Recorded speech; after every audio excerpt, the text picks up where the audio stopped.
الحمد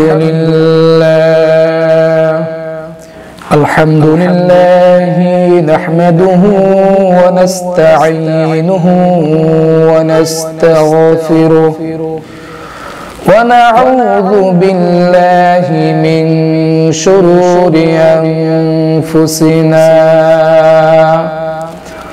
ومن سيئات أعمالنا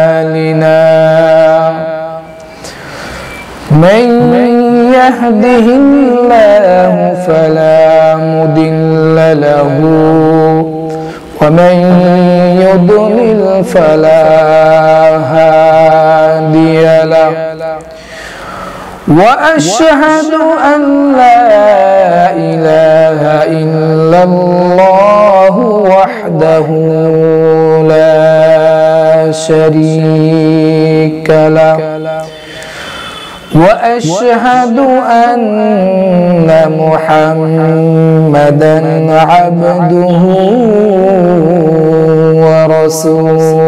ورسوله أما بعد فأعوذ بالله من الشيطان الرجيم بسم الله الرحمن الرحيم وعباد الرحمن الذين يمشون على الأرض هونا وإذا خاطبهم الجاهلون قالوا سلاما وقال رسول الله صلى الله عليه وسلم من تواضع لله رفعه الله أو كما قال النبي عليه الصلاة والسلام সম্মানিত মুসল্লিয়ান ইকরাম, আজকে আপনাদের সম্মুখে ইবাদুর রহমান অর্থাৎ দয়াময় প্রভুর বান্দাদের 12টি বৈশিষ্ট্য নিয়ে আলোচনা করব ইনশাআল্লাহ। কোন মানুষের মধ্যে যদি এই 12টি বৈশিষ্ট্য অর্জিত হয় 12টি বৈশিষ্ট্য যদি অবলম্বন করতে পারে, তাহলে আল্লাহ তাআলা তাদের জন্য জান্নাত নির্দিষ্ট করে রেখেছেন, তাদেরকে আল্লাহ তাআলা জান্নাত দান করবেন। তো এই 12টি বৈশিষ্ট্যের 1 নম্বর বৈশিষ্ট্য হলো দুনিয়ার মধ্যে নম্র হয়ে চলা, ভদ্র হয়ে চলা, বিনয়ী হয়ে চলা। এই ব্যাপারে আল্লাহ জাল্লা শানুহু ওয়া আম্মা নাওয়ালুহু মহাগ্রন্থ কুরআনুল কারীমে সূরাতুল ফুরকানের মধ্যে বলেন, وعباد الرحمن الذين يمشون على الأرض هونا ইবাদুর রহমান হলো তারা যারা দুনিয়ার মধ্যে বিনয়ী হয়ে চলবে, যারা দুনিয়ার মধ্যে নম্র হয়ে চলবে, ভদ্র হয়ে চলবে, তারাই হলো ইবাদুর রহমান। আর আল্লাহ জাল্লা শানুহু ওয়া আম্মা নাওয়ালুহু ইবাদুর রহমানদের জন্য জান্নাতের ব্যবস্থা করে রেখেছে।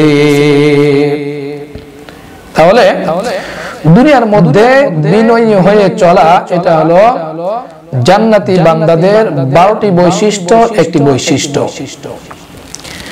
বিনয়ী হয়ে কিভাবে চলতে হবে সেটা রাসূল সাল্লাল্লাহু আলাইহি ওয়াসাল্লাম থেকে আমরা জানতে পারি। عن علي رضي الله تعالى عنه قال قال رسول الله صلى الله عليه وسلم إذا مشى تكفأ تكفؤا كأنما ينحت من سبب হযরত আলী কাররামাল্লাহু ওয়াজহাহু তিনি বলেন রাসূল সাল্লাল্লাহু আলাইহি ওয়াসাল্লাম যখন দুনিয়ার মধ্যে হাঁটতেন, চলাফেরা করতেন, তিনি এমন ভাবে চলাফেরা করতেন, হাঁটতেন, কেমন জানি দেখে মনে হতো তিনি কোন উঁচু স্থান থেকে নিচের দিকে অবতরণ করতেছি। তাহলে উঁচু জায়গা থেকে নিচু জায়গায় অবতরণ করার সময় একজন মানুষ যেভাবে এনার্জি নিয়ে হাঁটতে হয়, যেরকম একজন মানুষকে খেয়াল করে চলতে হয়, এরকম ভাবে এনার্জি নিয়ে খেয়াল করে চলা, যাতে করে সে অন্য কোন ব্যক্তির জন্য কষ্টের কারণ না হয়। বিনয়ী হয়ে চলার দ্বারা মানে এমনটি উদ্দেশ্য নয় রুগ্ন অসুস্থ ব্যক্তি যেরকম ধীরে ধীরে চলে এরকমটি উদ্দেশ্য নয়, বরং বিনয়ী হয়ে চলার দ্বারা উদ্দেশ্য হলো দ্রুত হাঁটতে হবে, দ্রুত চলাফেরা করতে হবে এবং এমন ভাবে চলাফেরা করতে হবে যাতে করে এই চলাফেরার মাধ্যমে অন্য কোনো মুসলমানের কষ্ট না হয়। এজন্য বিনয়ী হওয়া এটা একটা মহৎ গুণ, ইবাদুর রহমানের বৈশিষ্ট্য, যেহেতু এটি একটি মহৎ গুণ, এই জন্য রাসূল সাল্লাল্লাহু আলাইহি ওয়াসাল্লাম হাদিসের মধ্যে বলে দিয়েছেন বিনয়ী হওয়ার ফজিলত সম্পর্কে বলেন, قال رسول الله صلى الله عليه وسلم من تواضع لله رفعه الله। যেই ব্যক্তি আল্লাহ তাআলার জন্য বিনয়ী হবে, আল্লাহ তাআলার জন্য নম্র হবে, আল্লাহ তাআলার জন্য ভদ্র হবে, আল্লাহ তাআলার জন্য যেই মানুষটি নিচু হবে, আল্লাহ তাআলা ওই ব্যক্তিকে উঁচু করবেন, ওই ব্যক্তিকে সম্মানিত করবেন। ফাহুয়া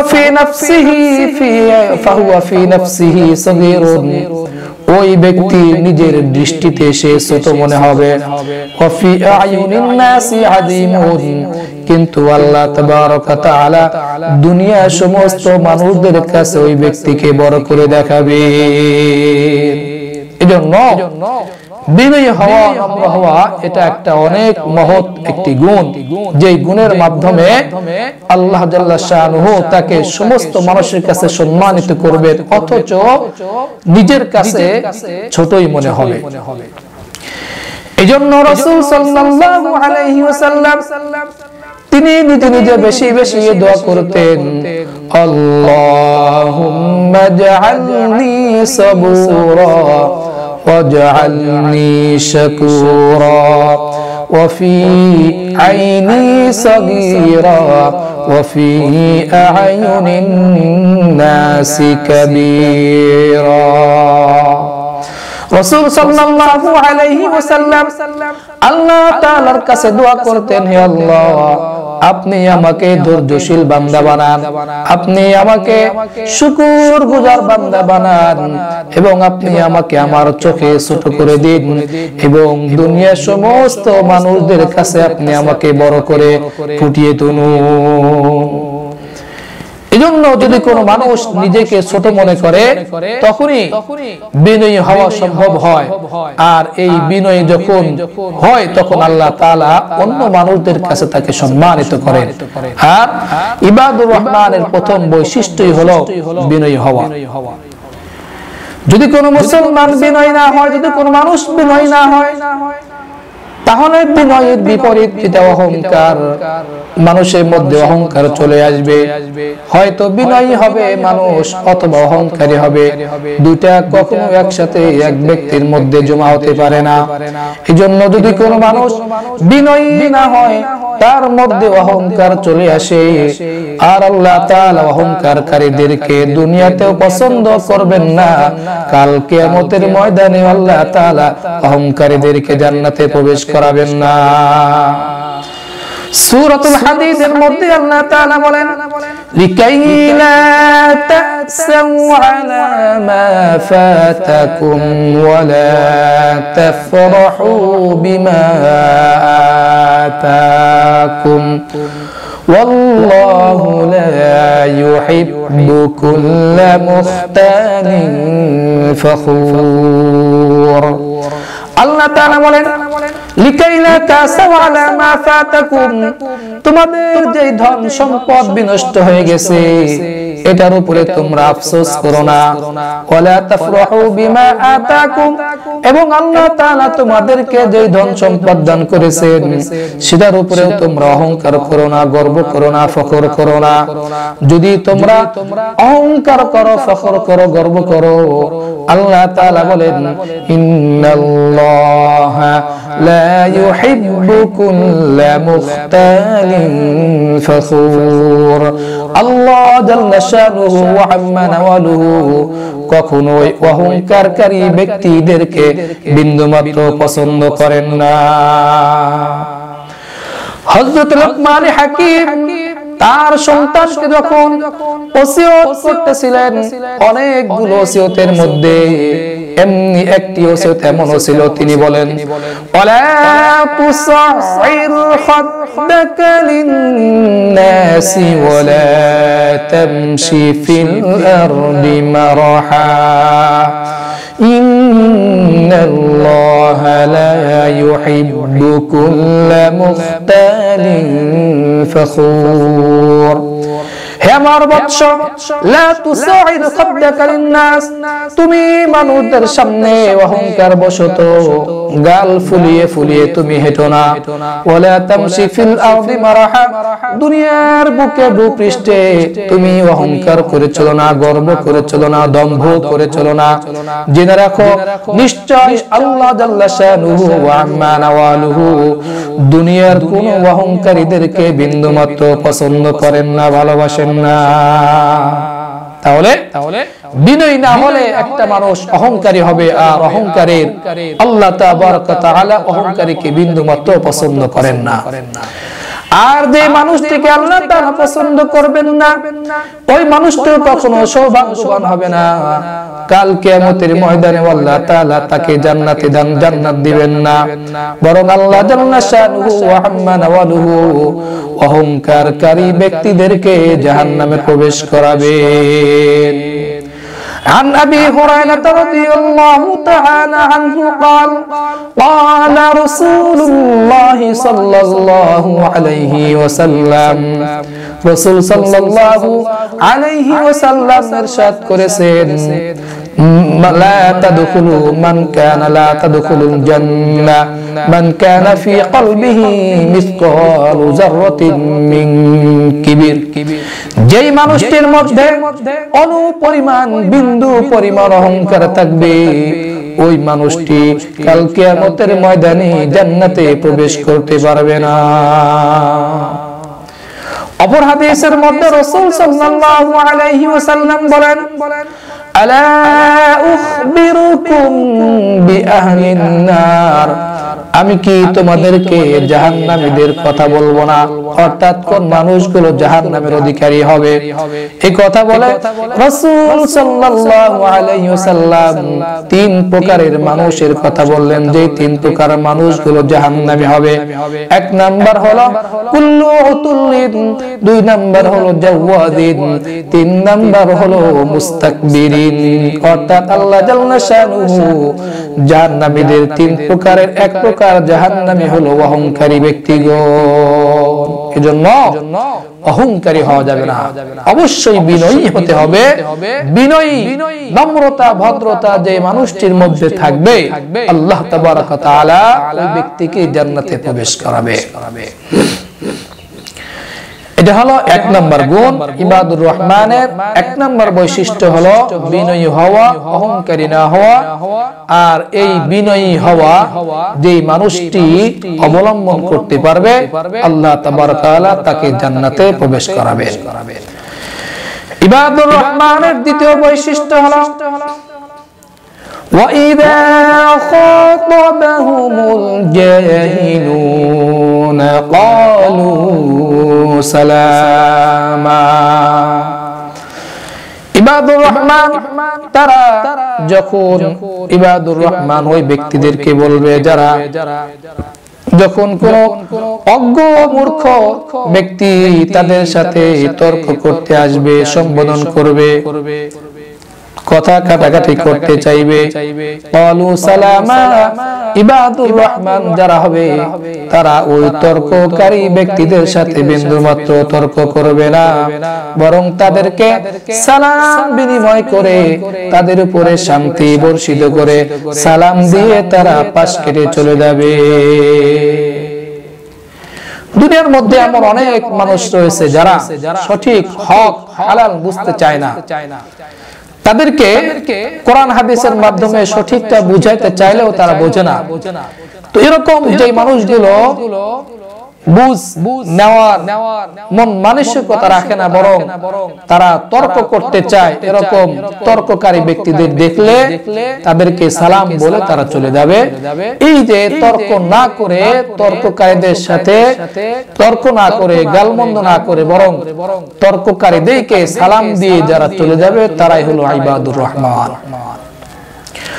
অন্য আয়াতের মধ্যে আল্লাহ তাআলা বলেন, وَإِذَا سَمِعُوا اللَّغْوَ أَعْرَضُوا عَنْهُ وَقَالُوا لَنَا أَعْمَالُنَا وَلَكُمْ أَعْمَالُكُمْ سَلَامٌ عَلَيْكُمْ لَا نَبْتَغِي الْجَاهِلِينَ।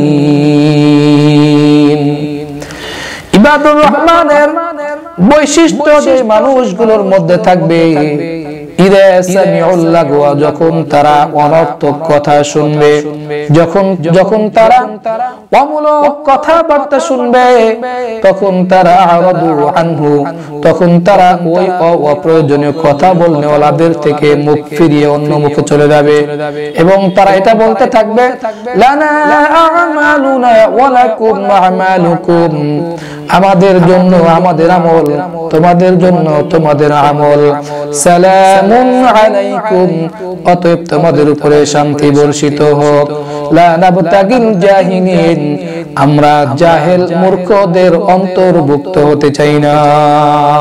এই কথা বলে অনর্থক কথা বলনেওয়ালাদের থেকে চলে যাবে। যেখানে অনর্থক কথা হয় ওই স্থান থেকে যারা চলে যাবে, তর্ক করবে না, অনর্থক কথা যারা বলবে না, তারাই হলো ইবাদুর রহমান। হাদিসের মধ্যে এসেছে, قال رسول الله صلى الله عليه وسلم سب رجلا عنده, রাসূল সাল্লাল্লাহু আলাইহি ওয়াসাল্লাম বলেন, আমার সামনে একজন ব্যক্তি আর একজন ব্যক্তিকে গালাগাল করতেছে, মন্দ কথা বলতেছে, তর্ক করতেছে। قال فجعل الرجل المسبوب, যেই ব্যক্তিকে গালি দেওয়া হচ্ছে ওই ব্যক্তি ইয়াকুলু, বলল, আলাইকাস সালাম, তোমার উপরে শান্তি বর্ষিত। অর্থাৎ যাকে গালি দেওয়া হচ্ছে, গালি খানিওয়ালা ব্যক্তি, গাল মন্দকারী, গালাগাল দাতা ব্যক্তিকে বলতেছে তোমার উপরে সালাম বর্ষিত হোক। ক্বালা, বর্ণনাকারী বলেন, ক্বালা রাসূলুল্লাহ সাল্লাল্লাহু আলাইহি ওয়াসাল্লাম, রাসূল সাল্লাল্লাহু আলাইহি ওয়াসাল্লাম বলেছেন, আমা, তোমরা জেনে রাখো, ইন্না মালাকান বাইনাকুমা ইয়াযুদ্দু আনহু, নিশ্চয় তোমরা দুইজনের মাঝখানে একজন ফেরেশতা রয়েছে, যে ফেরেশতা এই বিষয়গুলো দেখাশোনা করতেছে, পরিদর্শন করতেছে। কুল্লামা শাগলাতা আনহু শাতামাতা আনহু, যখনই ওই গালাগালকারী যখনই গালমন্দ করে, যাকে গালমন্দ করা হয়, ফায়াকুলু লাহু, তখন ওই গালমন্দ গালিদাতা ব্যক্তিকে বলে, আলাইকাস সালাম, তোমার উপরে শান্তি বর্ষিত হোক। অর্থাৎ যেই ব্যক্তি অন্য ব্যক্তিকে গালিগালাজ করতেছে, অপর পক্ষ থেকে গালিগালাজ করার পরিবর্তে গালিদাতা ব্যক্তিকে সালাম বিনিময় করতেছে, তখন ওই যে ফেরেশতা, আল্লাহ তাআলার পক্ষ থেকে যে ফেরেশতা নিযুক্ত করা হয়েছে, এই ফেরেশতা বলতেছে, লা বাল আনতা ওয়া হাক্কু বিহি, না না না, এই শান্তি ওই গালিদাতার জন্য প্রযোজ্য নয়, বরং এই শান্তির প্রযোজ্য হলো তুমি, এই শান্তি পাওয়ার উপযুক্ত হলো তুমি, তোমার উপরেই এই শান্তি বর্ষিত হয়।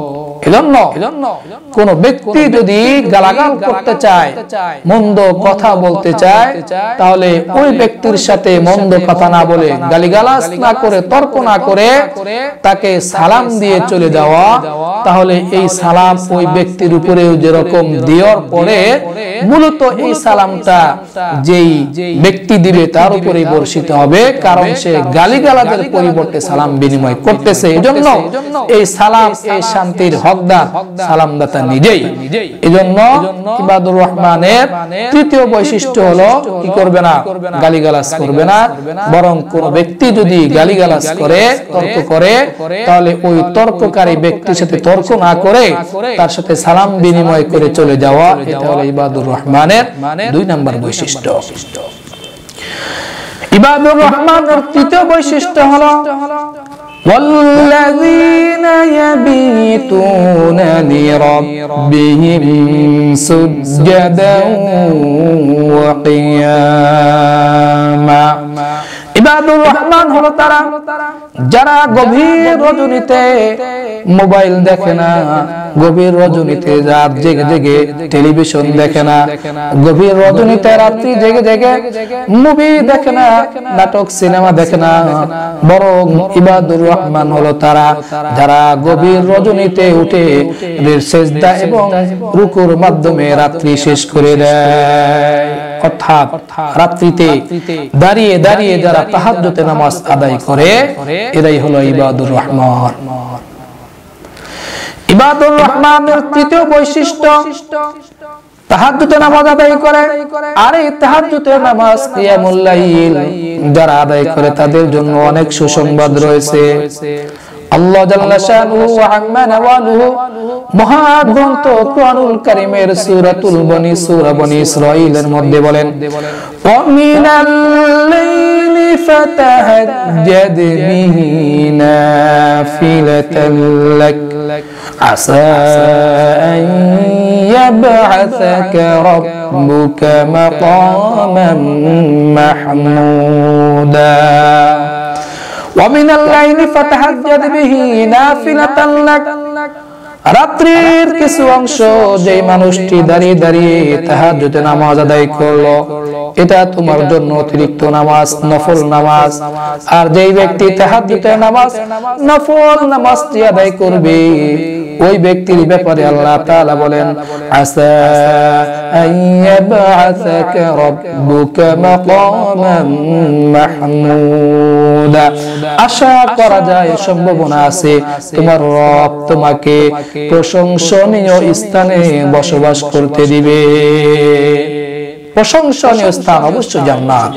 এজন্য রাত্রিতে জাগরণ করে যারা তাহাজ্জুদের নামাজ পড়বে, আল্লাহ তাবারক ওয়া তাআলা তাদেরকে প্রশংসনীয় স্থান জান্নাতে প্রবেশ করাবেন।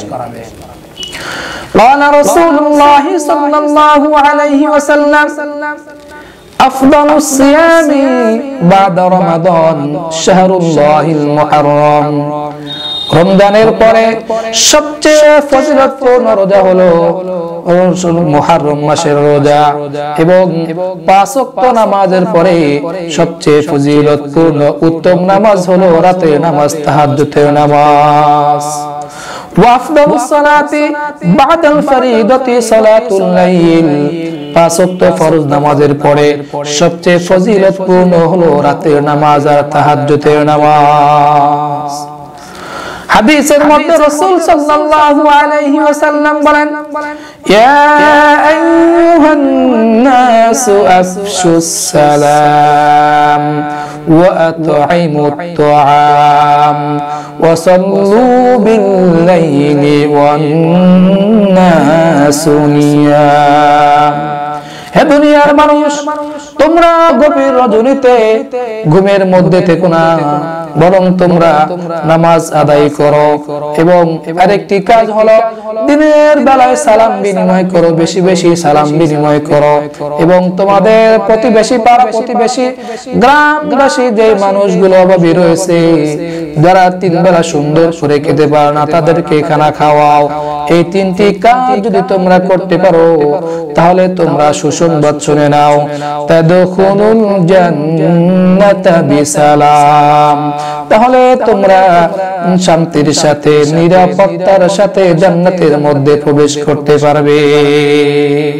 জান্নাতে যাওয়া সবচেয়ে উত্তম আমল, ফজিলতপূর্ণ আমল হলো তাহাজ্জুদের নামাজ। আর যারা এই তাহাজ্জুদের নামাজ আদায় করবে, আল্লাহ তাবারক ওয়া তাআলা তাদেরকে জান্নাতুল ফিরদাউস দান করবে।